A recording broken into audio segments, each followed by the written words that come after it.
Selamat pagi dan salam sejahtera bagi kita semua. Perkenalkan, nama saya Erniliana dengan NIM H1071171038. Pada pagi yang indah ini, saya akan mempresentasikan sebuah paper yang berjudul Analisis Sumber Gempa pada Segmen Mentawai, Studi Kasus Gempa Bumi 25 Oktober 2010. Hal ini bertujuan untuk menyelesaikan ujian akhir semester mata kuliah metodologi penelitian. Adapun outline yang saya ambil, yang pertama pendahuluan yang terdiri dari latar belakang dan hipotesis, permasalahan yang dikaji, tujuan dan manfaat penelitian. Yang kedua, tinjauan pustaka. Yang ketiga, metodologi penelitian yang terdiri dari desain penelitian, rencana analisis data dan interpretasi. Yang keempat, pembahasan yang terdiri dari pembahasan data utama, analisis data dan interpretasi. Yang kelima, terdiri dari kesimpulan dan saran. Yang terakhir, referensi.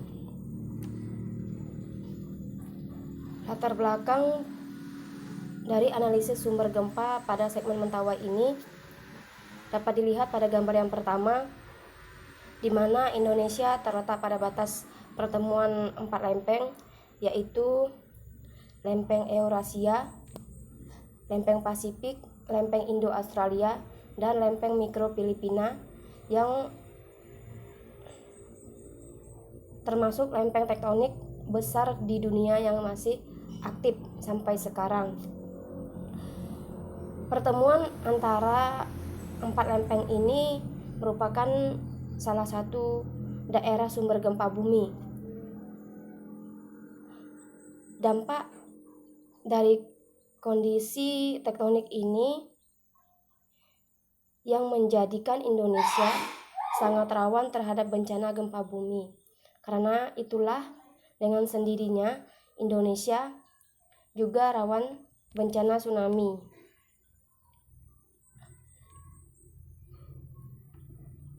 Selanjutnya, hipotesis penelitian.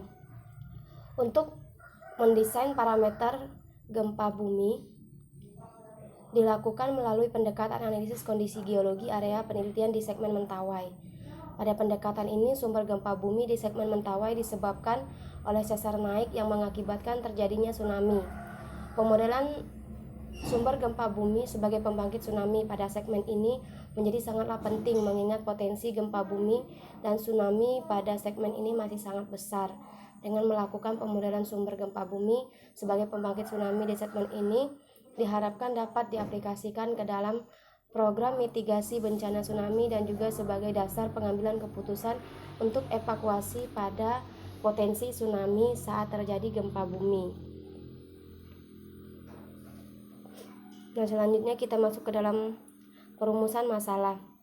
Adapun perumusan masalah dari analisis sumber gempa bumi pada segmen Mentawai ini, yang pertama, menganalisis sumber gempa di segmen Mentawai. Yang kedua, apa penyebab terjadinya gempa bumi sehingga menimbulkan tsunami. Yang ketiga, melakukan pemodelan terhadap tsunami.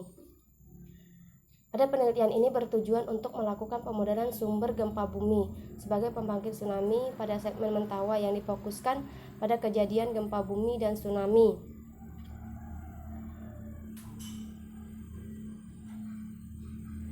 Mentawai 25 Oktober 2010. Penelitian ini juga bermanfaat sebagai pembangkit tsunami dapat digunakan dalam program mitigasi bencana tsunami dan sebagai dasar pengambilan keputusan untuk evakuasi pada potensi tsunami saat terjadi gempa bumi di Kepulauan Mentawai.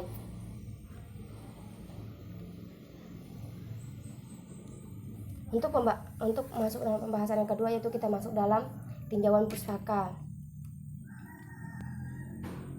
Nah, tinjauan pustaka dari paper ini adalah gempa bumi adalah getaran atau guncangan yang terjadi di permukaan bumi akibat pelepasan energi dari suatu bumi secara tiba-tiba yang menciptakan gelombang seismik yang dapat merusak infrastruktur dan bangunan-bangunan lainnya.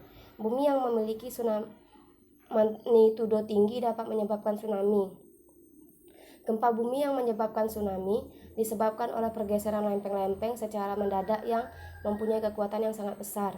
Tingginya kejadian gempa bumi di Indonesia dapat dilihat dari kejadian gempa bumi merusak dan menimbulkan korban yang sangat besar yang terjadi di Indonesia pada dekade terakhir, antara lain gempa bumi dengan salah satu magnitudo 9 skala Richter dan tsunami Aceh 26 Desember 2004 yang merupakan salah satu bencana terparah pada abad ini. Selanjutnya juga ada gempa Nias dengan magnitudo 8,6 skala Richter yang terjadi pada tanggal 28 Maret 2005. Gempa bumi Yogyakarta dengan magnitudo 6,3 skala Richter terjadi pada tanggal 27 Mei 2006. Gempa bumi Pangandaran dengan magnitudo 7,7 skala Richter pada tanggal 17 Juli 2006 yang diikuti oleh tsunami. Gempa bumi Tasikmalaya dengan magnitudo 7 skala Richter pada tanggal 2 September 2009. Gempa bumi Padang dengan magnitudo 8,5 skala Richter yang terjadi pada tanggal 30 September 2009, serta gempa bumi dengan magnitudo 7,2 skala Richter dan tsunami Mentawai 25 Oktober 2010. Adapun desain penelitian yang diperoleh dari paper ini, yang pertama kita membuat mekanisme dari data yang kita peroleh, yaitu data CMT, BMKG, dan USGS dengan dua cara. Yang pertama dengan cara distribusi aftershock, dan yang kedua dengan menggunakan metode Wells and Hammersmith. Nah, dari mekanisme yang kita dapat melakukan pemodelan. Sebelum melakukan pemodelan, kita akan melakukan input data. Nah, data yang kita input itu tadi data mekanisme dengan dua metode itu tadi, yaitu distribusi aftershock dan metode Wells and Hammersmith. Nah, sebelum melakukan pemodelan, kita menginput data terlebih dahulu ke dalam software Tsunami L2008 yang dapat menganalisis mekanisme sumber dari sesar saat terjadinya gempa bumi, lalu dihubungkan dengan outputnya yang berupa run up tsunami pada garis pantai. Nah, sebelum kita melakukan input, kita mengolah data dari data batimetri dari NOAA yang digunakan untuk menginput data pada software Tsunami L2008 ini. Setelah data diinput, kita melakukan modeling atau run up tsunami. Nah, modeling ini kita gunakan persamaan Wells and Hammersmith. Dari persamaan ini nanti kita juga melakukan referensi run up Smith atau referensi run up tsunami yang diperoleh dari data lapangan. Jadi kita bandingkan antara pemodelan dari data USGS dan BMKG dengan data lapangan. Setelah itu, dari data USGS ini kita memperoleh nilai magnitudo. Nah, pada data yang diperoleh dari data mekanisme yang diperoleh dari CMT, USGS, dan BMKG ini, itu terdapat masukannya, yaitu slip dengan panjang dan lebar sesar. Nah, inilah yang akan kita masukkan ke dalam software. Nanti di dalam softwarenya ini kita melakukan pengolahan data menggunakan metode Wells and Coppersmith dengan persamaan yang sudah ditentukan. Setelah melakukan pemodelan, maka kita akan memperoleh hasil yang berupa run up tsunami pada garis pantai. Selanjutnya kita masuk ke dalam rencana analisis data dan interpretasi. Data yang digunakan dalam penelitian ini adalah data sekunder yang berkaitan dengan gempa bumi dan tsunami Mentawai 25 Oktober 2010 dari BMKG dan USGS yang berupa data parameter gempa bumi utama, data gempa bumi susulan, data mekanisme sumber gempa bumi, data batimetri, data survei lapangan pasca tsunami. Data gempa bumi yang sudah tercatat oleh BMKG adalah data magnitudo gempa, data waktu terjadinya gempa, kedalaman gempa, dan koordinat terjadinya gempa. Nah, data yang diperoleh dari CMT, USGS, dan BMKG juga terdapat data slip, panjang, dan lebar sesar. Alat yang digunakan BMKG untuk mendeteksi gempa bumi adalah seismogram dengan mendeteksi dan merekam getaran. Data yang terekam akan dicatat dan dikirim ke amplifier untuk diteruskan ke komputer, kemudian datanya diolah. Pengolahan data sumber gempa yang menyebabkan tsunami dengan software Tsunami L2008 merupakan software yang dapat menganalisis mekanisme sumber dari sesar saat terjadinya gempa bumi, lalu dihubungkan dengan outputnya. Dalam penelitian ini dilakukan 4 skenario simulasi sumber gempa bumi dengan informasi dimensi sesar dari 2 metode perhitungan. Skenario pertama dan yang kedua menggunakan data USGS, sedangkan skenario ketiga dan keempat menggunakan data BMKG. Metode yang digunakan adalah metode Wells and Coppersmith dan distribusi aftershock. Nah, untuk pembahasan yang ketiga kita masuk dalam pembahasan. Nah, dalam pembahasan ini terdiri dari pembahasan data utama. Pembahasan data utama kita dapat lihat pada gambar yang ketiga. Gambar yang ketiga adalah gambar daerah penelitian, di mana pada daerah ini yang terdapat pada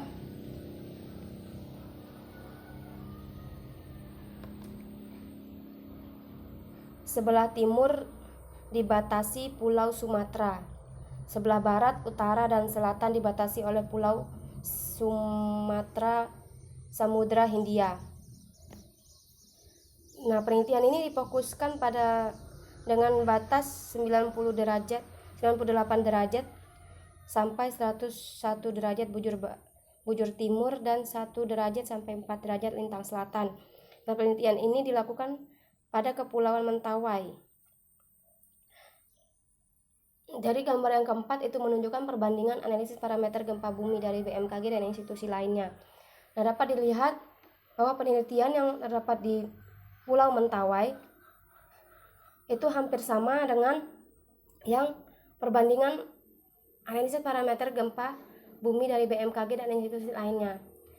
Dari gambar yang kelima dapat kita lihat bahwa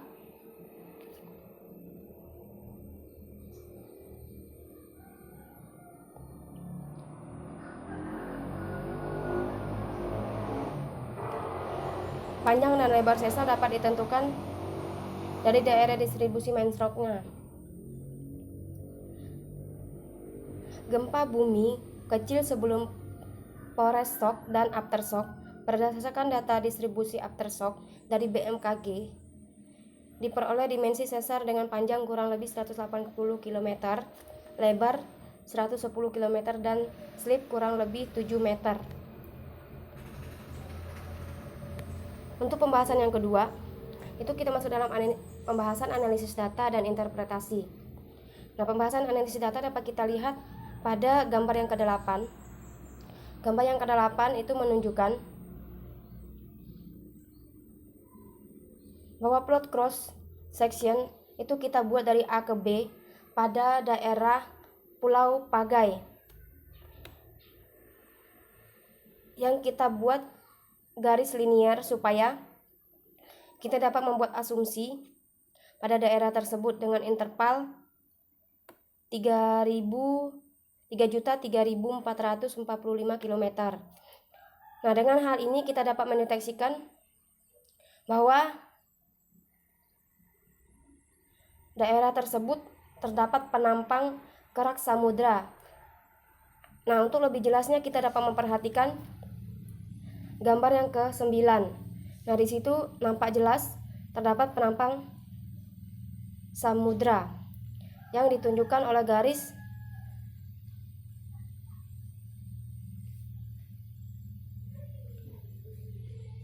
grafik. Nah, untuk selanjutnya kita lihat di gambar yang ke-10. Itu adalah gambar yang diambil cross sectionnya di daerah Sipora, itu dengan jarak C ke D. Juga kita lakukan inversi atau dibuat garis linear supaya kita dapat mengasumsikan juga daerah tersebut dengan interval 3.303.821 km.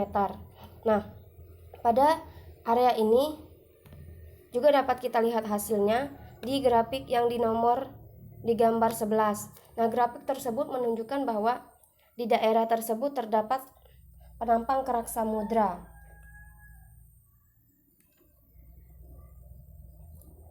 Sekarang kita perhatikan gambar yang ke-12. Itu kita ambil di daerah Pulau Siberut yang berada di sebelah utara Kepulauan Mentawai. Nah, dari hal ini kita menunjukkan bahwa kompresi dari proses subduksi lebih dominan di Pulau Pagai.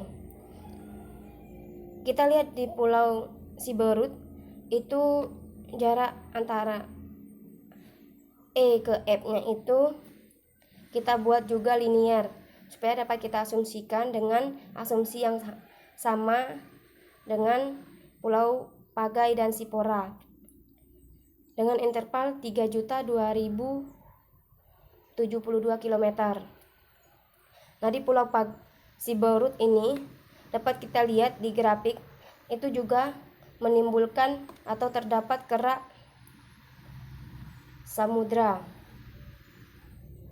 Nah, hal ini dari setiap perbedaan grafik dapat kita simpulkan bahwa proses subduksi yang paling dominan itu terdapat di Pulau Pagai. Kenapa? Karena grafiknya tidak menunjukkan bahwa mengalami penurunan, berbeda dengan grafik yang di bawahnya.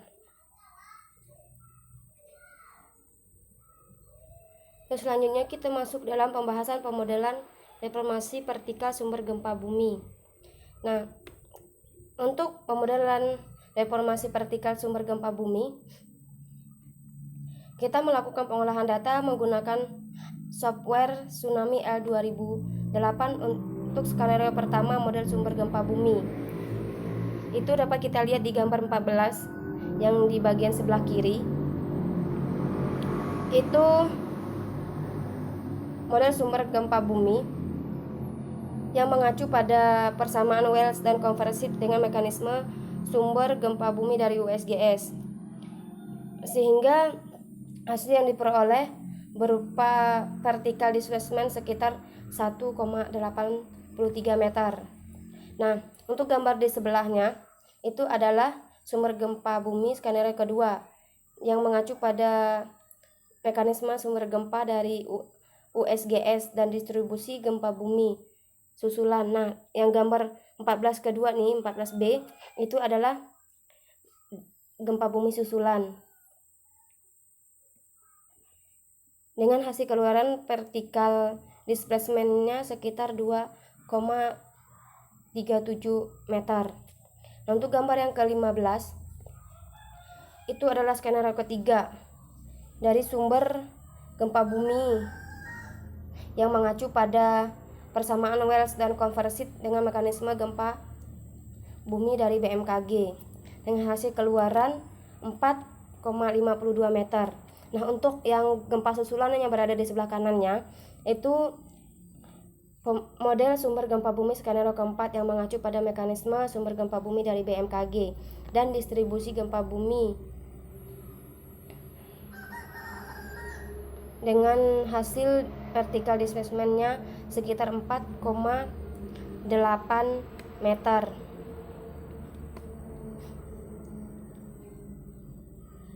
Nah, dapat kita lihat bahwa di gambar yang ke-18 itu adalah hasil simulasi run-up tsunami atau hasil inversi atau modeling dari run-up tsunami. Nah, dari hasil modeling ini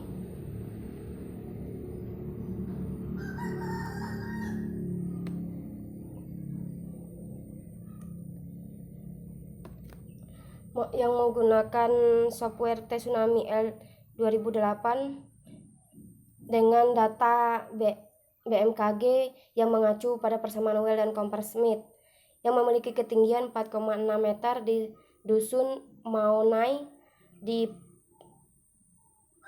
Paroraugat itu 0,5 meter, 1,3 meter di Muntai dan 0,9 meter di Sabeu Gugung. Nah, sedangkan run up atau modeling yang menggunakan data BMKG yang mengacu pada distribusi gempa susulan itu memiliki ketinggian 4,3 meter di dusun Maunai, 4,6 meter di Puroraugat, 7,5 meter di Muntai dan 3,0 di Sabeu Gugung. Nah, dari pembahasan yang telah dibahas sebelumnya dapat disimpulkan bahwa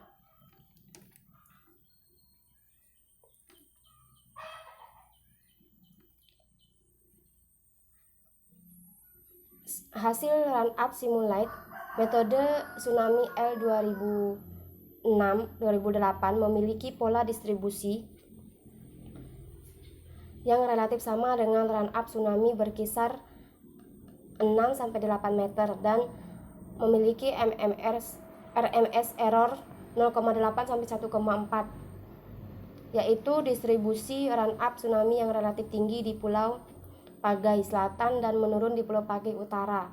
Sedangkan model skenario sumber gempa bumi kolom kedua berdasarkan mekanisme dari CMT USGS dan mengacu pada distribusi gempa bumi susulan dengan mekanisme strike 319 deep 7 slip 7 meter luas sesar 180 meter kali 110 meter div 12 meter paling mendekati dengan hasil survei lapangan yang dilakukan oleh tim.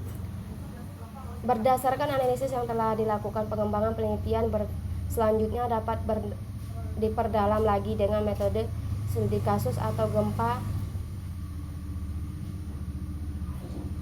dengan melakukan penelitian di lapangan dan untuk pemodelan sumber gempa bumi sebagai pembangkit tsunami dengan metode Wells dan Coppersmith harus diperjelas agar dapat dipahami dan dimengerti. Nah, paper ini saya ambil dari paper Wiko dan kawan-kawan pada tahun 2019 dengan tema atau judul analisis sumber gempa bumi pada segmen Mentawai, studi kasus gempa bumi 25 Oktober 2010 yang dianalisis di Jakarta Pusat oleh Pusblingbang BMKG. Demikian presentasi saya pada pagi ini. Kurang dan lebihnya saya mohon maaf. Terima kasih.